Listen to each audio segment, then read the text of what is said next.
नमस्कार, बाखबर में आपका स्वागत है। मैं हूं राघवेंद्र सिंह। आज हम बात करेंगे मध्य प्रदेश की सियासत के बारे में। चुनाव के मोड़ पर कांग्रेस और बीजेपी दोनों आ गई है, तो किसकी कैसी तैयारी और कौन किस पर कितना भारी, आज इसी पर इसलिए बात हम करना चाह रहे हैं क्योंकि मध्य प्रदेश के पूर्व मुख्यमंत्री कमलनाथ ने आज एक पत्रकारों को मिलन समारोह के तहत भोज दिया था। सारी बातचीत ऑफ द रिकॉर्ड थी, इसलिए हम उसका जिक्र कम करेंगे, लेकिन जो बॉडी लैंग्वेज थी कमलनाथ की उस पर बात जरूर होगी। और इसके साथ साथ भाजपा क्या तैयारी कर रही है, भाजपा का जो राष्ट्रीय नेतृत्व है वो कितना फोकस कर रहा है बीजेपी मध्य प्रदेश के ऊपर, क्योंकि उसके राष्ट्रीय पदाधिकारी मध्य प्रदेश में कैंप किए हुए कार्यकर्ताओं से बातचीत कर रहे हैं, संभाग और जिले तक के दौरे कर रहे हैं और बैठकों के दौर पर दौर हो रहे हैं, लगातार मंथन हो रहा है। तो ये जो तैयारियां हैं वो कहाँ किसको कितनी बढ़त बनाती दिख रही हैं, इस पर भी हम बात करेंगे। और चयन की क्या प्रक्रिया होगी इस पर भी बात होगी कि किस तरह से प्रत्याशियों का चुनाव होगा। अभी तक तो कहा जाता है कि जो सर्वे रिपोर्ट आती है उस पर बीजेपी कांग्रेस दोनों ही एक तरह से फैसले करती है, लेकिन आज कमलनाथ ने ये भी बताया कि वो सर्वे तो 30 सेकंड में कर लेते हैं और उन्होंने जो 2-4 एग्जाम्पल दिए हैं उस पर भी हम बातचीत करेंगे कि किसकी तैयारी में कौन किस पर कितना भारी। चुनाव 2023 मुद्दा महत्वपूर्ण है, मध्य प्रदेश की राजनीति की नब्ज को पकड़ने वाला है। इसी पर चर्चा के लिए हमारे साथ मौजूद है स्टूडियो में हमारे विशेष मेहमान गौरव चतुर्वेदी जी, वरिष्ठ पत्रकार। गौरव जी, आपका बहुत बहुत स्वागत है। और स्काइप पर हमारे साथ जुड़े मध्य प्रदेश के वरिष्ठ पत्रकार संदीप पौराणिक जी। संदीप जी, आपका भी बहुत बहुत स्वागत है। चर्चा की शुरुआत गौरव जी आपसे कि कमलनाथ जी जब मध्य प्रदेश में आए थे प्रदेश कांग्रेस के अध्यक्ष बनकर, उसके बाद वो मुख्यमंत्री बनते हैं, 15 महीने के बाद सरकार चली जाती है और ये जो लंबा समय बीता है, मुख्यमंत्री के तौर पर उनका कार्यकाल 15 महीने का कैसा रहा, उनकी वर्किंग स्टाइल क्या थी और अब उनकी कार्यशैली क्या है और बॉडी लैंग्वेज क्या कहती है, आपकी राय। राघवेंद्र जी, जब कमलनाथ जी मध्य प्रदेश में आए थे तब वो नेशनल और इंटरनेशनल पॉलिटिक्स के हिसाब से काम करने वाले व्यक्ति के तौर पर जाने जाते थे। स्टेट की राजनीति बिल्कुल अलग हो जाती है और जितना हम नीचे जाते जाएंगे हर उस स्तर पर राजनीति का अंदाज अलग हो जाता है, काम करने का, जनता के साथ संपर्क रखने का, संगठन को गढ़ने का। तो उस लिहाज से कमलनाथ जी उस समय उतने संगठन के मामले में परिपक्व दिखाई नहीं दे रहे थे। हालांकि जो उनका अनुभव, जो उनकी उम्र थी, उसको लेकर के पूरी की पूरी पार्टी उनके पीछे लामबंद थी और जनता के बीच में जाकर काम कर रही थी, जिसके परिणाम स्वरूप कांग्रेस की सरकार बनी। एज ए मुख्यमंत्री जब कमलनाथ जी काम करने आए तो तब भी यही बात आई कि जो प्रादेशिक राजनीति करने का तरीका होता है उससे वो थोड़ा सा भिन्न नजर आते थे जी। लेकिन एक डिफरेंस और एक क्वालिटी जो उनकी सबसे अच्छी नजर आती थी वो थी किसी भी मुद्दे को बहुत तेजी के साथ पकड़ना और उस पर इम्प्लीमेंट करने के लिए फ्री हैंड देना, अपनी टीम को फ्री हैंड देना। और विजनरी मुख्यमंत्री के तौर पर मैं उस कार्यकाल को मानता हूं कमलनाथ जी के। वो एक अलग बात है कि 15 महीने के बाद सरकार चली गई जी, लेकिन वो जिस तरीके के व्यवहार, जिस तरीके के आरोप के चलते सिंधिया गुट कांग्रेस से अलग हुआ था, वो चूंकि उनकी कार्यशैली थी और वो स्थानीय राजनेता उसको एक्सेप्ट नहीं कर पा रहे थे, स्वीकार नहीं कर पा रहे थे, तो वो नाराजगी पनपती गई और सरकार चली गई।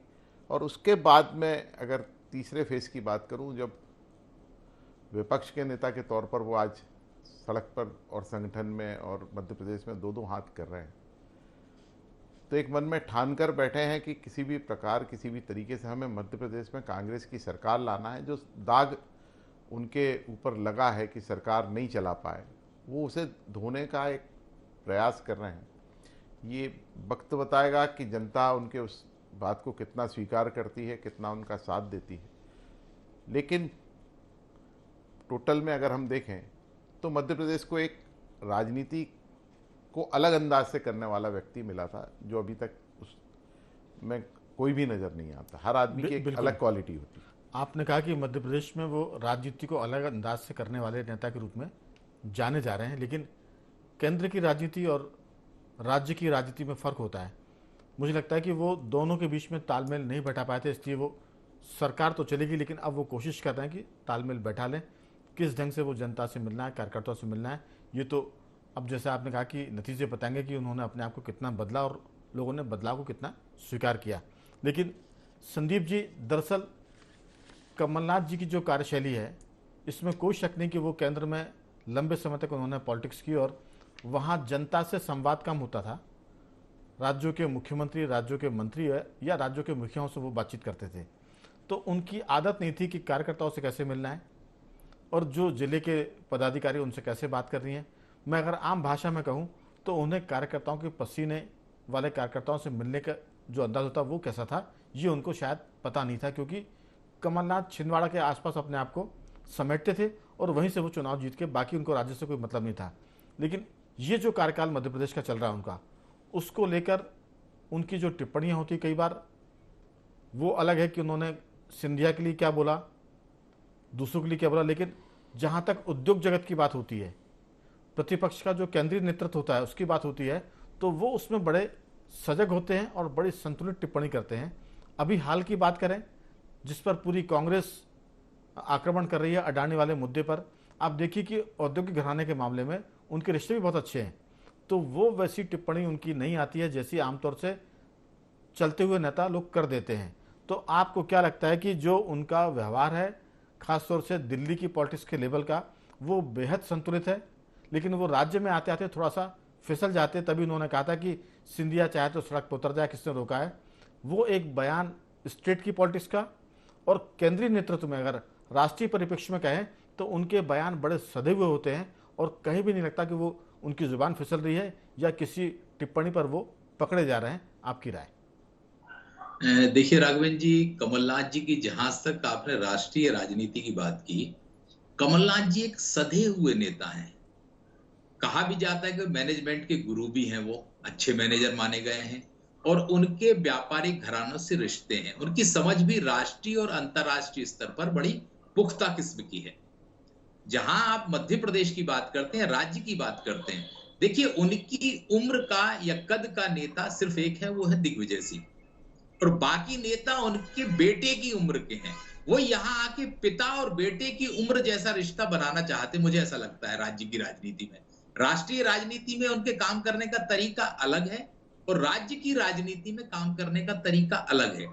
स्वाभाविक सी बात है, जो 4 दशक से जो व्यक्ति राष्ट्रीय राजनीति में सक्रिय हो, 3 दशक तक जो केंद्रीय सरकारों में मंत्री रहा हो, उसके लिए राज्य के नेता कोई बहुत अहमियत नहीं रखते। मुझे ऐसा लगता है कि जिसके पास पूरा देश हो और जब वो राज्य में आता है तो राज्य के नेता वही है, चाहते हैं जो उनका पहले कद रहता है।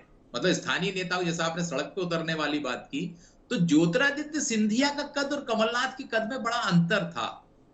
वो उसी अंदाज में अपनी बात कह गए। और एक चीज और है राघवेंद्र जी, कमलनाथ जी के साथ, कि वो साफ गोई वाले नेता हैं, साफ सुथरी बात करने वाले हैं, कम शब्दों में ज्यादा बात करने वाले नेता हैं। यही कारण है कि वो कई चीजें, छोटी सी चीजें बोलते हैं, जैसे उन्होंने कहा सड़क पर उतर जाएं, आगे बढ़ाई उस बात को। और कोई नेता होता तो उसको बहुत दूसरे तरीके से कहता, वो एलॉबरेट करता, अपनी बात को विस्तार देता। लेकिन कमलनाथ जो है वो साफ गोई वाले नेता हैं। यही कारण है कि राज्य की राजनीति में आके वो उलझ जाते हैं और केंद्र की राजनीति में, या जैसे आपने औद्योगिक घरानों वाली बात की, उसके बयान देने के पहले वो कहीं ना कहीं विचार भी करते हैं। राज्य की राजनीति उनके लिए छोटा है, इसलिए वो राज्य में स्लिप हो जाते हैं। लेकिन एक चीज और मैं आज बताऊं कि आज उनके यहाँ जो भोज था, वो बॉडी लैंग्वेज कमलनाथ की उत्साही नेता की नजर आई राघवेंद्र जी पूरे समय।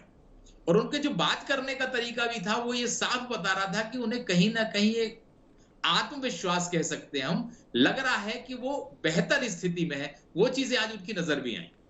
बिल्कुल। लेकिन आपने कहा कि जिस तरह से हम लोग चर्चा कर रहे हैं कि वो उन्होंने दिल्ली की राजनीति की, जिसमें उनसे उनका संपर्क राज्यों के मुख्यमंत्री से होता था, केंद्रीय मंत्रियों से होता था या बड़े कद्दावर नेताओं से, तो ऐसा लगता है कि वो मध्य प्रदेश या स्टेट की जब पॉलिटिक्स में आए तो समंदर से निकलकर कोई आदमी जो समंदर का तैराक हो, वो निकलकर किसी छोटी सी झील में आ जाए, किसी छोटी सी नदी में आके तैरने लग जाए, तो उसको लगता है कि मैं कहाँ फंस गया। जैसे आपने चर्चा में कहा कि उन्होंने जो उनका कद है, जो उनकी उम्र है, उस हिसाब से सिर्फ दिग्विजय सिंह उनके बराबर के रहे, बाकी तो उनके पुत्रों की उम्र के लोग हैं, तो क्या सिंधिया को जो उन्होंने कहा था वो उन्होंने इसी अंदाज में कहा था जैसे वो कभी नकुलनाथ को क्या कह दिया करते होंगे? और सिंधिया इस पर बुरा मान रहे क्योंकि वो तो महाराज हैं। वो समझ ही नहीं पाए कि कमलनाथ उनके पिता तुल्य हैं और वो जो कुछ कह रहे हैं वो उनको बेटा समझ के बोल रहे हैं। ये हमारा इंटरप्रिटेशन है, परसेप्शन है। हो सकता है कि इस बारे में सिंधिया ज़्यादा ठीक सोच रहे हों, लेकिन अल्टीमेटली सरकार चली गई। लेकिन हमारा फोकस इस पर है कि कमलनाथ का कॉन्फिडेंस और उनकी कार्यशैली में जो बदलाव आए हैं वो अब दिखने लगे हैं। जिस ढंग से वो पहले बड़े रिजर्व नेचर के होते थे, कम लोगों से बात करते थे, थोड़ा सा वो खुलने की कोशिश कर रहे हैं। आज की जो बातचीत थी पत्रकारों के बीच में, मुझे लगता है कि ये उनके पूरे मध्य प्रदेश के राज्य के कार्यकाल में भोपाल के पत्रकारों से जो उनका व्यवहार था वो लगता है कि सबसे ज़्यादा खुला था अभी तक की हम बात करें। गौरव जी शायद इस बात से इत्तेफाक रखेंगे कि जिस ढंग से उनके बारे में राय थी कि वो कम मिलते हैं, कम बात करते हैं, आज उन्होंने कोशिश की है कि वो उनके बारे में जो धारणा वो टूटे। और उन्होंने आज की बातचीत में बहुत सी बातें ऑफ द रिकॉर्ड भी की, लेकिन जो उन्होंने कैमरे के सामने या माइक के सामने बात की उसमें यह भी है कि वो 30 सेकंड में सर्वे कर लेते हैं, लोगों को ताड़ लेते हैं, लोगों को समझ लेते हैं। उन्होंने एक एग्जाम्पल भी दिया कि किसी समारोह में कोई व्यक्ति काम कर रहा था, उन्होंने पूछा कि तुम क्या करते हो? उसने कहा मैं नौकरी करता हूँ। नौकरी काहे की करते हो? तो उन्होंने कहा कि उस युवक ने 15 सेकंड का पॉज दिया और फिर कहा कि मैं प्लेट धोता हूँ, प्लेट साफ करता हूँ। तब उन्होंने कहा कि मैंने उससे कहा क्या महापौर बनोगे? उसने बताया कि मैं तो चुनाव लड़ने की स्थिति में नहीं हूँ, ना तो पैसा है मेरे पास। लेकिन चूंकि कमलनाथ उसको समझ गए थे, उसको ताड़ लिया था, या कमलनाथ को वो भाग गया था हम कह सकते हैं सियासत में, और उस युवक को उन्होंने इलेक्शन लड़ाया और वो महापौर बन गया। ऐसे विधायकों की बात भी होगी। तो क्या लीडर जो बड़े होते हैं वो लोगों को समझ जाते हैं, एक्सरे मशीन तरह पहचान लेते हैं, ताड़ लेते हैं। लेकिन इसमें एक पक्ष और है, जो लोग लंबे समय से महापौर की कतार में खड़े होंगे उनका एकदम से पत्ता साफ हो जाता है, क्योंकि कमलनाथ जी या दिग्विजय की कोई और युवक या लीडर पसंद आ गया।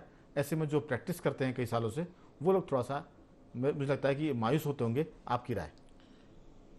नहीं राघवेंद्र जी, जो आप कह रहे हैं वो बिल्कुल सही है। और कमलनाथ जी ने भी जो कहा उनका वो प्रयोग सफल रहा, इसलिए हम इस बात को मानेंगे कि वो जिस एंगल से, जिस नज़रिए से सामने वाले को देख रहे हैं या आगे उसमें संभावनाएं देख रहे हैं, बिल्कुल, तो कई बार वो सफल भी होती है। और राघवेंद्र जी, आप लंबे समय से राजनीति को देख रहे हैं। अगर हम बात करें मध्य प्रदेश भारतीय जनता पार्टी की या भारतीय जनता पार्टी की, तो कुशाभाऊ ठाकरे जी एक ऐसे नेता थे जो बहुत जल्दी किसी कार्यकर्ता के संभावनाओं को पढ़ लेते थे, समझ लेते थे और उसको गढ़ने की ताकत रखते थे, या उसे और पॉलिश्ड करके पब्लिक के बीच में, जनता के बीच में उतारते थे। तो ऐसी परिस्थिति में कई संगठन के नेता हैं जो काम करते हैं, कांग्रेस में भी हैं, भाजपा में भी हैं, और कई ऐसे उदाहरण भी हैं हमारे सामने कि जो कल तक आपकी इस बात में, जैसे आपने ठाकरे जी का जिक्र किया बीजेपी में, तो मैं वर्तमान के मुख्यमंत्री शिवराज सिंह चौहान का जिक्र करूंगा। बीजेपी की जब वो कार्यकर्ता हुआ करते थे विद्यार्थी परिषद के, और विद्यार्थी परिषद से थोड़ा सा वो राजनीति में ऊपर जा रहे थे, तो बुधनी विधानसभा क्षेत्र की बात है, इलेक्शन का टाइम था, वहाँ राजमाता सिंधिया की सभा होनी थी और उनको आने में विलंब हो रहा था। उस समय पटवाजी मंच पर थे, क्योंकि विलंब बहुत ज़्यादा हो रहा था तो कितना लोग भाषण देंगे। तब पटवाजी ने कहा कि अभी राजमाता जी के आने में वक्त है, इसलिए बड़े बड़े धुरंधर को बजाय हम अपना एक तमंचा पेश कर रहे हैं, उसको उसी को सुनिए आप, बहुत देर तक आपको आनंद आएगा। तो जिसको उन्होंने तमंचा शब्द कह के संबोधित किया था, आज वो तमंचा मध्य प्रदेश का मुख्यमंत्री है। तो सीधी सी बात है कि जो प्रतिभा है उसको ताड़ना, उसको समझना, उसके बाद उसको आगे बढ़ाना, ये नेताओं के गुण होते हैं जो अनुभवी या परिपक्व होते हैं। जी, लेकिन आप ये देखिए कि पटवाजी ने अपना जो तमंचा उतारा था, उनके भाषण, और अगर हम कमलनाथ के भाषण की बात करें, जैसे संदीप जी भी कह रहे हैं कि कम शब्दों में कमलनाथ जी कई बार बहुत बड़ी बात कह जाते हैं। शिवराज जी के हम कल कंपेयर करें तो शिवराज जी अपनी बात को लंबा लेकर जाते हैं और मुद्दे उनके भी जनहित के रहते हैं, कमलनाथ जी के भी जनहित के मुद्दे रहते हैं, लेकिन दोनों के काम करने की शैली में अंतर है। और एक सबसे बड़ी खूबी मैं जो कमलनाथ जी की मैंने मार्क करता हूँ जी, शुरू से लेकर अभी तक, कि उनकी जो पंक्चुअलिटी है, जो टाइमिंग्स हैं, जो चलो चलो का एपिसोड हमारे सामने, आपके सामने आया था, उस समय उसका कारण ही यही था कि हम आपसे 3 मिनट में किसी भी व्यक्ति से मिलके वो उस मुद्दे को समझ लेते थे और उसको कहते थे ठीक है अब आप जाइए। चलो, मैंने कई मध्य प्रदेश के ऐसे अधिकारियों को देखा है, कई मंत्रियों को देखा है, दोनों समय के अंतर की बात कर रहा हूँ, कि कमलनाथ जी अगर 10-15, 10-13, 10-17 का टाइम दे रहे हैं तो वो उस टाइम पे, पर्टिकुलर टाइम पे वो उस व्यक्ति से मिल लेते थे।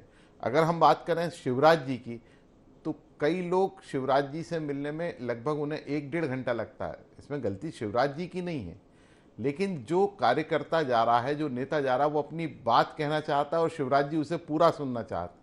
वहाँ वो कट एंड शॉर्ट में कर लेते थे, यहाँ लंबी बातें होती। तो दोनों की राजनीति की शैली अलग है, लेकिन दोनों ही नेता अपने अपने अंदाज के जुदा नेता हैं, सफल नेता हैं। वो केंद्र की शैली है। जब आप पूरे देश की राजनीति को देखते हो, उसके लिए आपके पास वक्त कम होता है। और राज्य की शैली में, चाहे दिग्विजय सिंह की हम कांग्रेस में बात करें, तो वो लोगों को सुनते हैं। लेकिन उसी रूप में अगर हम देखें तो अर्जुन सिंह, वो भी सिलेक्टेड टाइम देते थे, बहुत सीमित समय में बातों को समझते थे, जैसे कहते हैं ना, चिट्ठी को तार समझना। तो कमलनाथ या अगर अर्जुन सिंह की बात करें तो वो चीज़ों को जल्दी समझ जाते होंगे। दिग्विजय सिंह भी प्रकारांतर में जल्दी समझते होंगे। लेकिन आपने कहा कि शिवराज सिंह, या मैंने उसमें जुड़ा दिग्विजय सिंह, ये लोगों को सुनते हैं, काम होना हो संतुष्ट करके भेजते हैं। संदीप जी, दिग्विजय सिंह जब मुख्यमंत्री हुआ करते थे, वो कहते थे कि लोग बहुत सारे काम कराने आते, कई काम में नहीं कर पाता, तो वो कहते थे कि गुड़ मत दो किसी को, लेकिन आप गुड़ जैसी बात तो कर सकते हैं। यही उनकी सफलता का राज था, इसलिए वो मध्य प्रदेश के 10 साल मुख्यमंत्री रहे। मुख्यमंत्री शिवराज सिंह चौहान, गुड़ ना दें, गुड़ जैसी बात, तो क्या वो गुड़ की पूरी फैक्ट्री उड़ेल देते थे। तो उनको 20 साल होने आ रहा राज करते हुए। तो जनता के बीच में अगर आपको संपर्क करना है तो दिग्विजय सिंह और शिवराज सिंह की शैली स्टेट की पॉलिटिक्स में ज़्यादा कामयाब होती है। अभी तक तो हमको ये नज़र आया। जहाँ तक कमलनाथ जी की बात है, उनकी शैली को अब लोग समझ रहे हैं, और हमें लगता है कि इसीलिए उनका जो कॉन्फिडेंस का लेवल है वो ऊपर जा रहा है। उनको लग रहा है कि अब वो लोगों को समझा पा रहे हैं और लोग भी उनको समझ पा रहे हैं। संदीप जी, बिल्कुल सही कह रहे हैं राघवेंद्र जी कि आपको व्यक्ति की बात सुनना पड़ेगी, उसका काम हो या ना हो, उसको संतोष हो जाता है कि हमने अपनी बात कह ली। लेकिन हर राजनेता की अपनी काम करने की शैली होती है। कुछ लोग ये सोचते हैं कि कम बोलें, ज्यादा काम करें। मुझे ये लगता है कि कमलनाथ इस फ्रेज पे ज्यादा काम करते हैं। राघवेंद्र जी, आज की 2 चीजें मेरे को बड़ी महत्वपूर्ण लगी जो कमलनाथ जी के यहाँ थी। एक तो उन्होंने ये कहा कि मैं व्यक्तिगत सर्वे कर रहा हूं, मैं जिस इलाके में जाता हूं वहां के लोगों से पूछ लेता हूं कि तुम्हारे यहाँ का नेता कौन सा अच्छा है और उम्मीदवार कौन हो सकता है। तो मुझे ये लगता है कि जो सर्वे की बात आ रही है, तो कमलनाथ जिस इलाके में जा रहे हैं वहां कुछ लोगों से मिलके या आम लोगों से मिलके उम्मीदवार का खुद सर्वे कर रहे हैं, एक चीज। और दूसरा, उनके यहाँ के कार्यक्रम में सिर्फ कमलनाथ और सिर्फ कमलनाथ थे। ये इंडिकेशन है कांग्रेस की राजनीति का।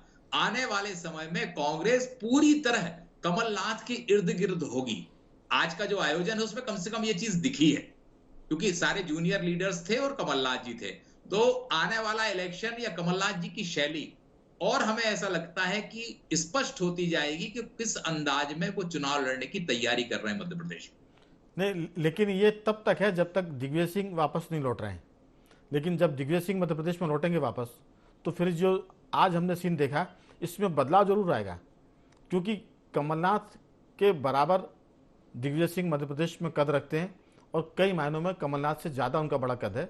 खासतौर से संगठन की बात करें, कार्यकर्ताओं की बात करें, तो ये अनुपस्थिति है दिग्विजय सिंह की। जब ये सीन बना है, जब दिग्विजय सिंह इसमें मौजूद होंगे, उनकी एंट्री होगी, तब सीन कैसा बनेगा ये तो समय बताएगा। क्योंकि दिग्विजय सिंह भी अपने आप में एक केंद्र है। और जो सर्वे की बात आपने की है कि वो कहते हैं कि मैं तो 15 सेकंड में, 30 सेकंड में सर्वे कर लेता हूं, और उन्होंने उसके एग्जाम्पल भी दिए। लेकिन यही शैली दिग्विजय सिंह की है। वो जब जाते हैं तो कार्यकर्ताओं से बात करते हैं, उनसे पूछते हैं कि यहाँ कौन आदमी बेहतर है, कौन बेहतर नहीं है, कौन जीत सकता है, कौन हार सकता है। वो तो गौरव जी ये तक पूछते हैं कि बीजेपी के भीतर कौन सेबोटेज कर रहा है। तो कई बार वो अपने कार्यकर्ताओं को मजबूत करते हैं, और भाजपा के जो भीतरघाती होते हैं उनसे भी संपर्क करते हैं। तो वो जो 2 एंगल पर काम करते हैं, एक तो कांग्रेस को मजबूत करते हैं और भाजपा की कमजोर कड़ी को ढूंढकर कांग्रेस के पक्ष में काम कराते हैं। मुझे लगता है कि जो शैली दिग्विजय सिंह की है, ये सारा सीन कमलनाथ जी का दिग्विजय सिंह की अनुपस्थिति में है।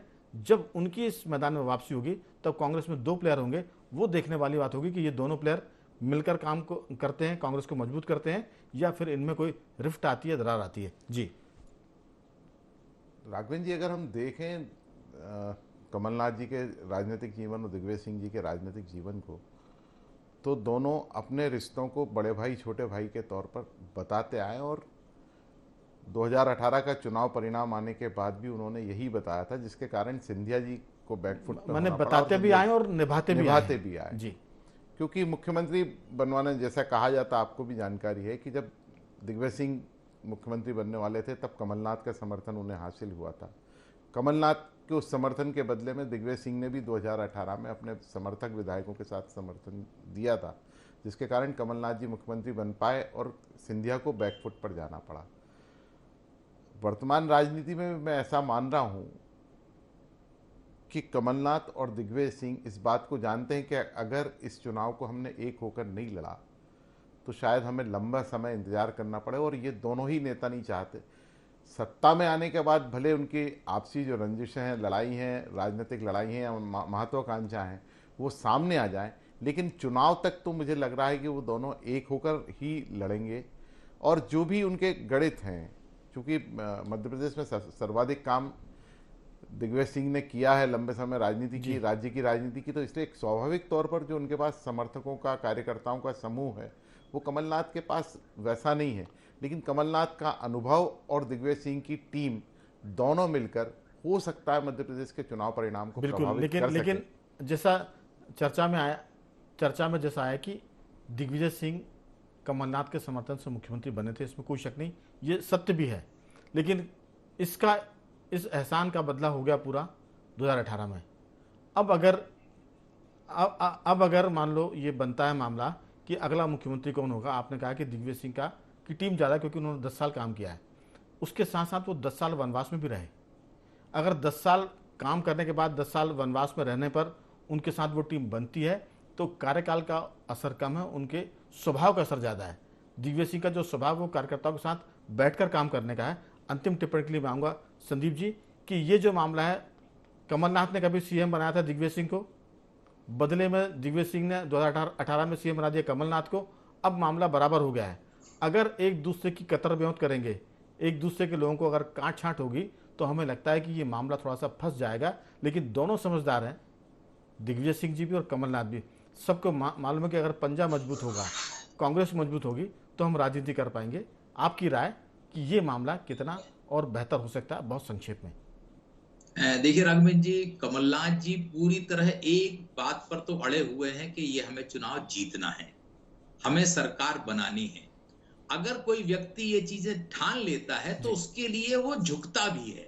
नहीं, लेकिन एक बात आई थी कि सीएम इन वेटिंग की जब बात हुई थी तो उन्होंने कहा था कि मैंने तो नहीं कहा, लेकिन वो उससे इनकार भी नहीं करते हैं।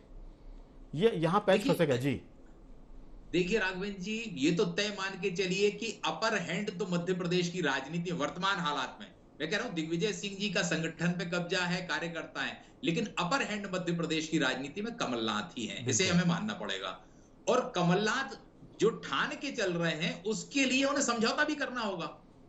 मूल कारण एक और है राघवेंद्र जी, कहा मतलब कह सकते हैं हम लोग, दोनों नेताओं के लिए अपनी राजनीतिक पारी से ज्यादा जरूरी है अपनी अगली पीढ़ी की राजनीतिक पारी की तैयारी करना। बिल्कुल। और अगर द्वंद्व होगा दोनों नेताओं में तो सबसे ज्यादा इसी बात को लेके होगा, इसमें कोई शक नहीं। लेकिन जहां तक टीम की बात है तो दिग्विजय सिंह की टीम ज्यादा मजबूत है।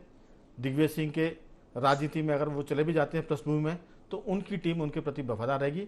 टीम के मामले में कमलनाथ जी थोड़ा सा कमजोर है, क्योंकि उनका कार्यकाल बहुत सीमित रहा है मध्य प्रदेश में, दिल्ली की पॉलिटिक्स की है।